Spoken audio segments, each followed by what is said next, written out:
जब भी हम महाभारत की बात करते हैं तो हमारे मन में सबसे पहले आते हैं अर्जुन का गांडीव, भीम की गदा, कर्ण का कवच कुंडल और श्री कृष्ण की लीला। लेकिन इसी महायुद्ध में एक ऐसा पात्र भी था जिसका नाम अक्सर छूट जाता है, फिर भी जिसने इस पूरे युद्ध का सबसे गहरा सत्य देखा। वो था बर्बरीक। ये कहानी शुरू होती है जंगलों से, जहां राक्षसों और मनुष्यों के बीच की सीमाएं धुंधली थी।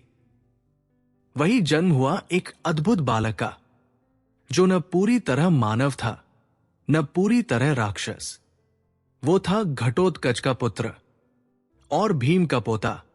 उसका नाम रखा गया बर्बरीक। बर्बरीक के पिता घटोत्कच खुद एक महान योद्धा थे।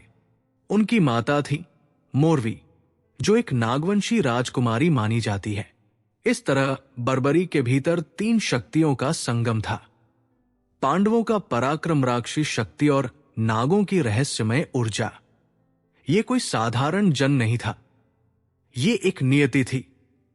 बचपन से ही बर्बरीक में कुछ अलग था। वो सामान्य बच्चों की तरह खेलता नहीं था। उसे युद्ध, अस्त्र शस्त्र और साधना में रुचि थी। उसकी आंखों में एक अजीब सा तेज था। लोग कहते थे ये बालक कुछ बड़ा करने के लिए पैदा हुआ है। जब बर्बरीक थोड़े बड़े हुए तो उन्होंने एक निर्णय लिया, मुझे सबसे महान योद्धा बनना है। लेकिन वो सिर्फ युद्ध कौशल नहीं चाहते थे, उन्हें चाहिए थी दिव्य शक्ति। इसलिए उन्होंने भगवान शिव की कठोर तपस्या की। वर्षों तक धूप, वर्षा, ठंड सब सहते हुए वो एक ही मंत्र का जाप करते रहे। आखिरकार उनकी तपस्या सफल हुई। एक दिन तेज प्रकाश के बीच भगवान शिव उनके सामने प्रकट हुए। वत्स, तुमने मुझे प्रसन्न किया है, मांगो, क्या चाहते हो? बर्बरीक ने बिना हिचकिचाए कहा, मुझे ऐसी शक्ति चाहिए जिससे मैं अजेय बन जाऊं। भगवान शिव मुस्कुराए और उन्होंने बर्बरीक को 3 बाण दिए। सिर्फ 3, लेकिन ये कोई साधारण बाण नहीं थे। उनकी शक्ति, पहला बाण लक्ष्य चिन्हित करता, दूसरा बाण चिन्हित लक्ष्य को नष्ट करता, तीसरा बाण सब कुछ वापस ले आता। मतलब अगर बर्बरीक चाहें तो पूरी सेना को एक पल में समाप्त कर सकते थे। अब यहां कहानी एक मोड़ लेती है। बर्बरीक ने एक प्रतिज्ञा ली, मैं हमेशा कमजोर पक्ष का साथ दूंगा। सुनने में यह धर्म जैसा लगता है, लेकिन असल में यही सबसे बड़ा संकट था। कल्पना करें, बर्बरीक कमजोर पक्ष की ओर जाते वह पक्ष जीतने लगता, दूसरा पक्ष कमजोर हो जाता, बर्बरीक फिर पक्ष बदल लेते और यह चक्र चलता रहता। परिणाम, युद्ध कभी खत्म नहीं होता, दोनों पक्ष नष्ट होते रहते, धर्म और अधर्म का संतुलन बिगड़ जाता। यह एक अनंत युद्ध बन जाता। इसी बीच हस्तिनापुर में तनाव बढ़ रहा था। कौरव और पांडव आमने सामने थे। युद्ध अब अनिवार्य था। पूरी पृथ्वी एक महायुद्ध की ओर बढ़ रही थी। धर्म युद्ध दूर द्वारका में बैठे भगवान श्री कृष्ण सब कुछ देख रहे थे। उन्हें पता था कौन क्या सोच रहा है, कौन क्या करेगा और इस युद्ध का परिणाम क्या होगा। लेकिन एक बात ने उन्हें चिंतित कर दिया, बर्बरीक।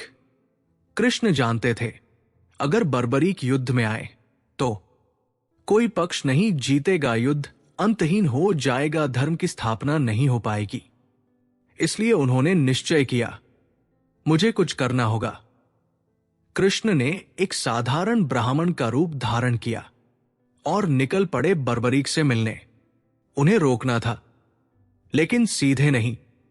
जंगल के रास्ते में कृष्ण ने बर्बरीक को देखा।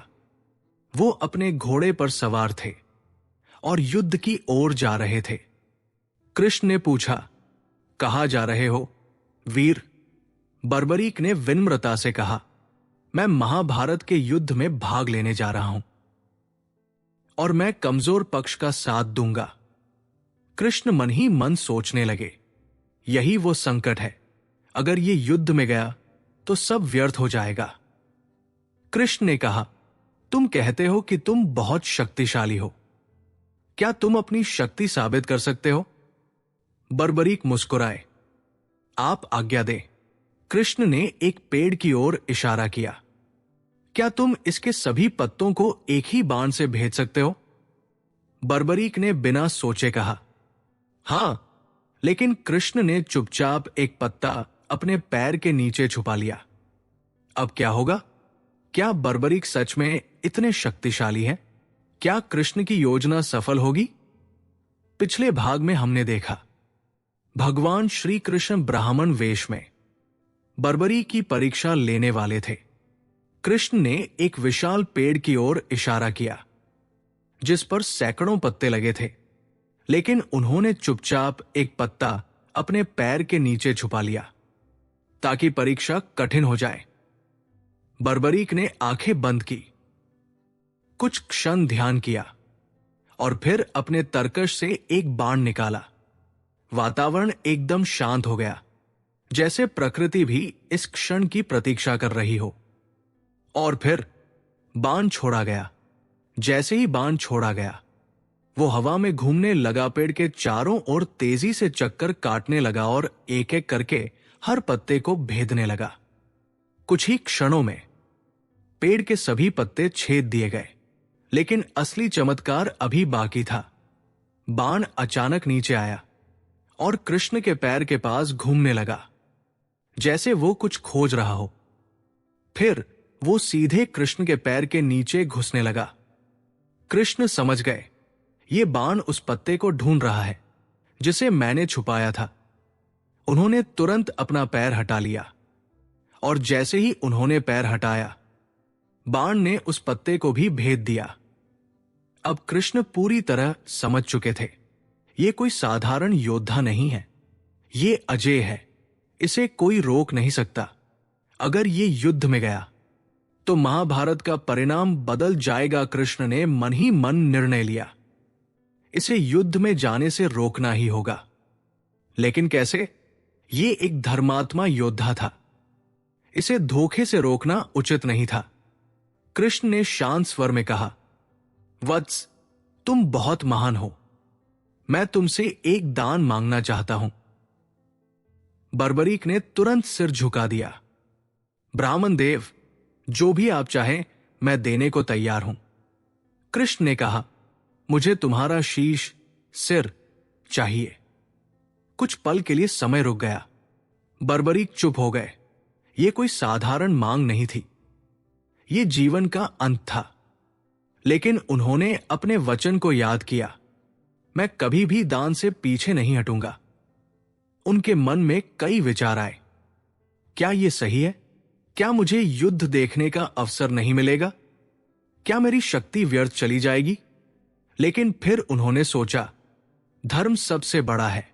अगर यह दान धर्म के लिए है तो मैं तैयार हूं। बर्बरीक ने सिर झुकाकर कहा, मैं अपना शीश दान करने को तैयार हूं। लेकिन उन्होंने एक विनम्र निवेदन किया, मेरी एक अंतिम इच्छा है। कृष्ण बोले, कहो वत्स। बर्बरीक ने कहा, मैं महाभारत का पूरा युद्ध देखना चाहता हूं। मैं जानना चाहता हूं कि धर्म और अधर्म की इस लड़ाई में क्या होता है। अब समय आ गया था सत्य प्रकट करने का। कृष्ण ने अपना ब्राह्मण रूप त्याग दिया और अपने दिव्य स्वरूप में प्रकट हुए। उनके चारों ओर प्रकाश फैल गया, पूरा वातावरण दिव्य हो गया। बर्बरीक तुरंत समझ गए, ये कोई साधारण ब्राह्मण नहीं, ये स्वयं भगवान है।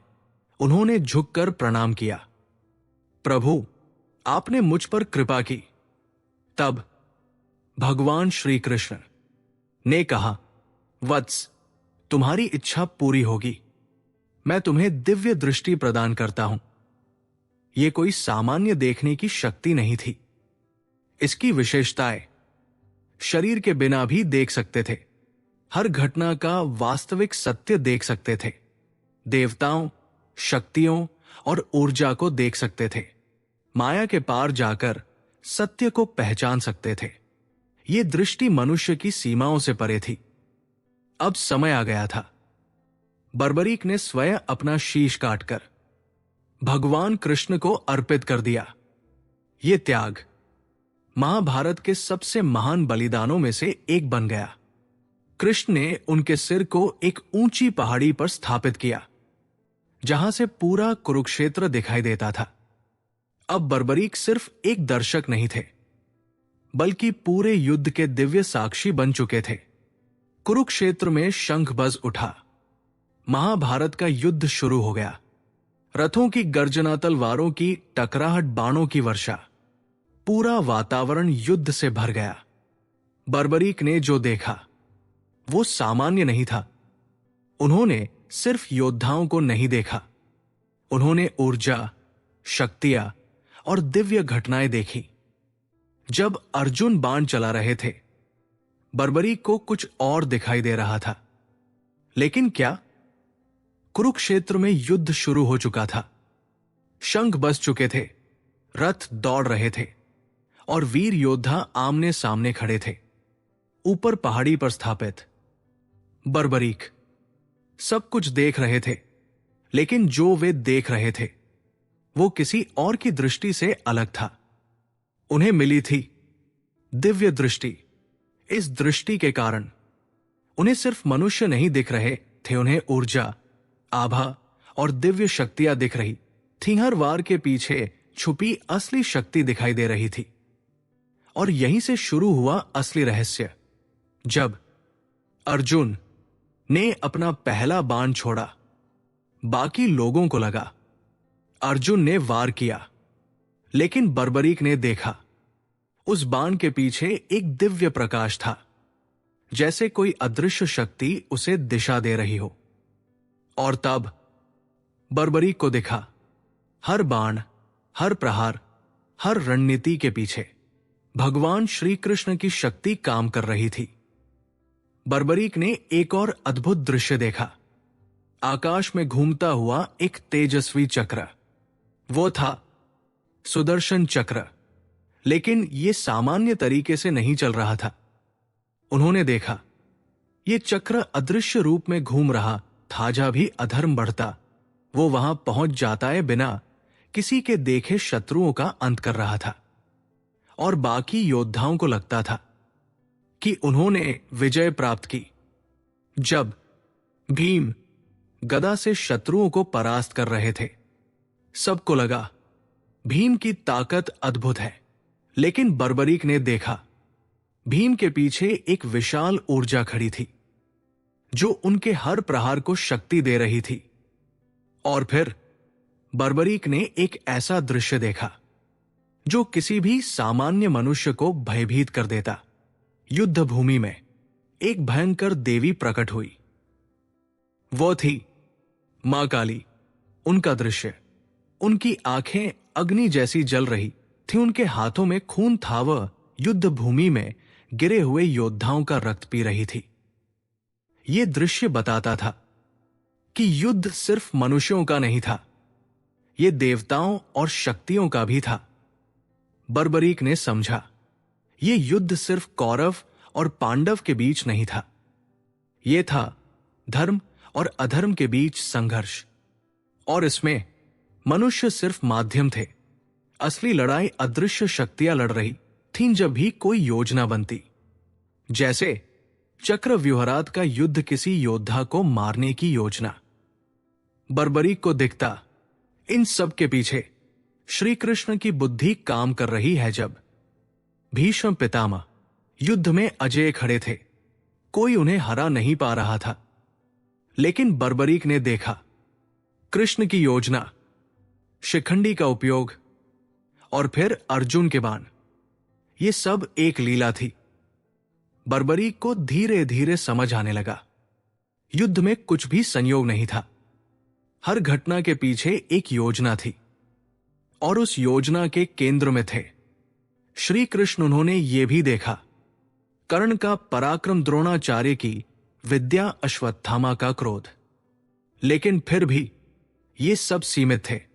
इनकी शक्ति एक सीमा तक ही थी। और फिर उन्होंने निष्कर्ष निकाला, इस युद्ध में अगर कोई असीम शक्ति है तो वो केवल एक है, भगवान श्री कृष्ण अब बर्बरीक सिर्फ एक दर्शक नहीं रहे, वो एक ज्ञानी बन चुके थे।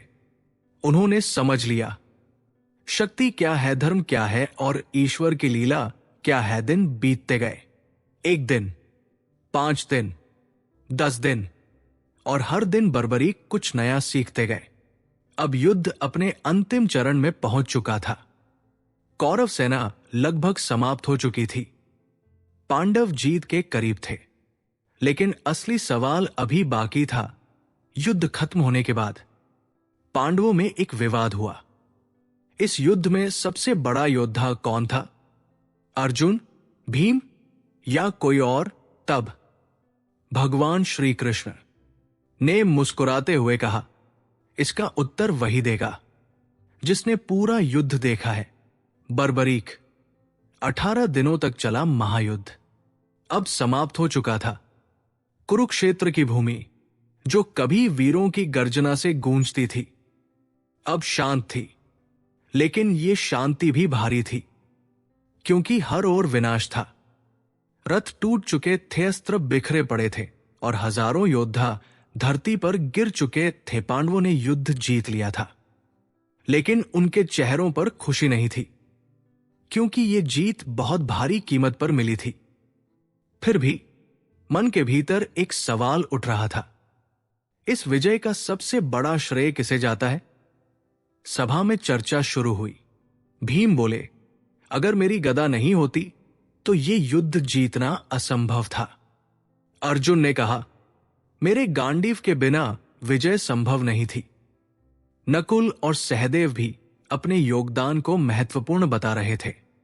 सभा में बैठे भगवान श्री कृष्ण बस मुस्कुरा रहे थे। उन्हें पता था अभी इन्हें असली सत्य नहीं पता। कृष्ण ने कहा, तुम सबने युद्ध लड़ा है, लेकिन एक ऐसा भी है जिसने पूरा युद्ध देखा है, और वह है बर्बरीक। सभी पांडव और कृष्ण उस पहाड़ी पर पहुंचे जहां बर्बरीक का शीश स्थापित था। वातावरण गंभीर था, सबके मन में उत्सुकता थी। क्या उत्तर मिलेगा? कृष्ण ने कहा, वत्स बर्बरीक, तुमने पूरा युद्ध देखा है, बताओ इस युद्ध का सबसे महान योद्धा कौन था? कुछ क्षणों तक मौन छा गया, जैसे समय भी उत्तर सुनने के लिए रुक गया हो। फिर बर्बरीक बोले, प्रभु, अगर सत्य कहूं तो मैंने इस युद्ध में किसी और को लड़ते हुए नहीं देखा। पांडव चौंक गए। क्या मतलब? हमने तो युद्ध लड़ा। बर्बरीक ने आगे कहा, मैंने केवल एक ही शक्ति को हर जगह कार्य करते देखा, वो थे भगवान श्री कृष्ण। बर्बरीक ने जो देखा वो सबको सुनाया। अर्जुन के बारे में, जब अर्जुन बाण चला रहे थे, असल में वो कृष्ण की शक्ति थी। जब भीम गदा चला रहे थे, उनके पीछे भी कृष्ण की ऊर्जा थी। मैंने आकाश में सुदर्शन चक्र को घूमते देखा, जो अदृश्य रूप से शत्रुओं का नाश कर रहा था। मैंने मां काली को युद्ध भूमि में रक्त पीते हुए देखा, जैसे वे अधर्म का अंत कर रही हों। फिर बर्बरीक ने कहा, इस युद्ध में मनुष्य केवल माध्यम थे, असली कर्ता केवल एक थे, भगवान श्री कृष्ण। ये सुनकर अर्जुन का सिर झुक गया। भीम शांत हो गए, नकुल और सहदेव मौन हो गए। उनका अहंकार टूट चुका था। अब उन्हें समझ आया, हमने कुछ नहीं किया, सब कुछ कृष्ण की कृपा से हुआ। कृष्ण ने मुस्कुराते हुए कहा, यही सत्य है।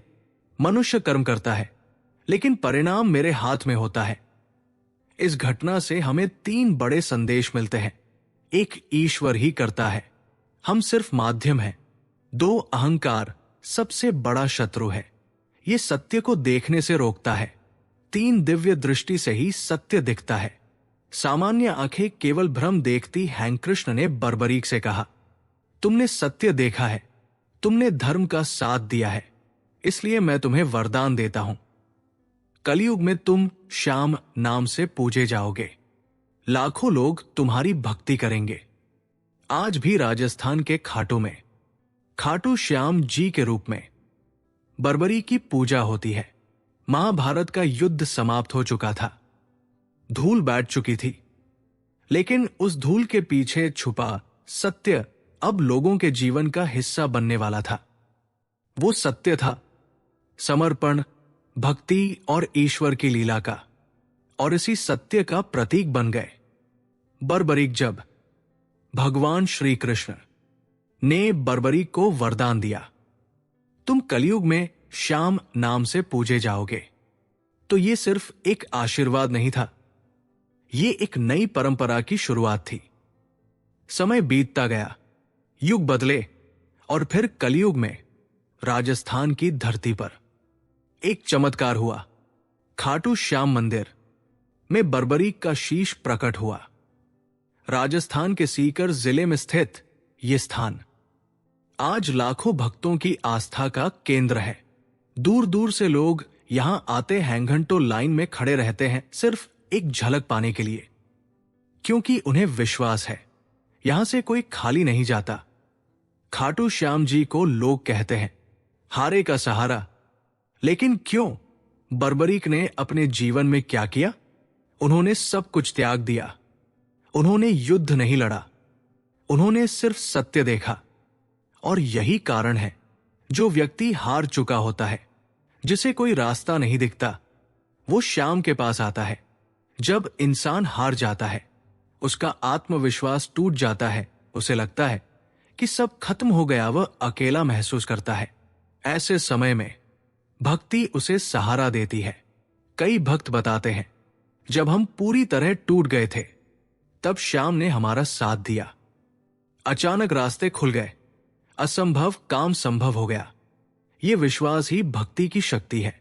हर साल फाल्गुन महीने में खाटू में एक विशाल मेला लगता है। लाखों लोग पैदल यात्रा करते, हैं, भजन कीर्तन गूंजते हैं, पूरा वातावरण भक्ति में डूब जाता है। ये सिर्फ एक मेला नहीं, ये आस्था का उत्सव है। खाटू श्याम जी की भक्ति में भजनों का विशेष महत्व है। लोकप्रिय भजन जैसे हारे का सहारा बाबा श्याम हमारा, श्याम तेरी बंसी पुकारे राधा नाम, ये सिर्फ गाने नहीं, ये भावनाओं का माध्यम है। श्याम भक्ति हमें क्या सिखाती है? एक समर्पण, जब सब खत्म लगे तो भी विश्वास रखें। 2 विनम्रता, अहंकार छोड़े। 3 धैर्य, समय के साथ सब बदलता है। आज की दुनिया में तनाव, प्रतिस्पर्धा, असफलता, ये सब आम हो गया है। ऐसे में खाटू श्याम की कथा हमें सिखाती है, जब सब रास्ते बंद हो तो विश्वास का रास्ता हमेशा खुला होता है। एक योद्धा, एक साक्षी, और फिर एक भगवान। ये यात्रा हमें बताती है, शक्ति से बड़ा है त्याग, और ज्ञान से बड़ा है समर्पण। अब तक हमने देखा एक महान योद्धा बर्बरीक का एक दिव्य मार्गदर्शक भगवान श्री कृष्ण, और एक युद्ध जिसमें सत्य छुपा था। लेकिन अब सवाल है, इस कहानी का हमारे जीवन से क्या संबंध है? हर इंसान सोचता है, मैंने मेहनत की इसलिए मैं सफल हुआ, मैंने गलती की इसलिए मैं असफल हुआ। लेकिन बर्बरीक ने जो देखा वो इससे अलग था। बर्बरीक ने स्पष्ट कहा, मैंने किसी और को नहीं देखा, सिर्फ कृष्ण को ही सब करते हुए देखा। यह बात हमें एक बहुत बड़े सिद्धांत तक ले जाती है। करता कौन है? हमें लगता है हम सब कर रहे हैं, हम काम करते हैं, हम निर्णय लेते हैं, हम परिणाम पाते हैं। हमारे विचार, भावनाएं, निर्णय सब हमारे अनुभवों से बनते हैं। परिवार, समाज, परिस्थितियां, यानी हम पूरी तरह स्वतंत्र भी नहीं है। यहां बर्बरीक का अनुभव आता है, सब कुछ एक ही शक्ति चला रही है। वही शक्ति है भगवान श्री कृष्ण। इसी बात को भगवद गीता में भी बताया गया है। प्रकृति के गुण ही सब कर्म करते हैं। अहंकार में मनुष्य सोचता है कि मैं करता हूं। पांडवों को लगा हमने युद्ध जीता, लेकिन बर्बरीक ने दिखाया यह सिर्फ एक भ्रम था।